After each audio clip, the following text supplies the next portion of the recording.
চলুন সহজ ভাষায় জেনে নেই এআই কি। এআই মানে কৃত্রিম বুদ্ধিমত্তা।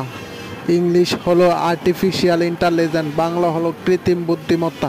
কৃত্রিম বুদ্ধিমত্তা কি? কম্পিউটার এবং মেশিনারির ভাষাকে মানুষের ভাষায় রূপান্তর করাকে কৃত্রিম বুদ্ধিমত্তা বলে। অর্থাৎ নিজে থেকে কোনো সিদ্ধান্ত নিতে পারে না, মানুষ নিয়ন্ত্রিত কোনো সিদ্ধান্ত গ্রহণ করলে তা স্বয়ংক্রিয়ভাবে অতি দ্রুত এবং নির্ভুলভাবে যে সমাধান এবং স্বয়ংক্রিয়ভাবে সলিউশন করে থাকে তাকে কৃত্রিম বুদ্ধিমত্তা বলে। কৃত্রিম বুদ্ধিমত্তা এতই বহুবিধ আলোড়ন সৃষ্টি করেছে আজ।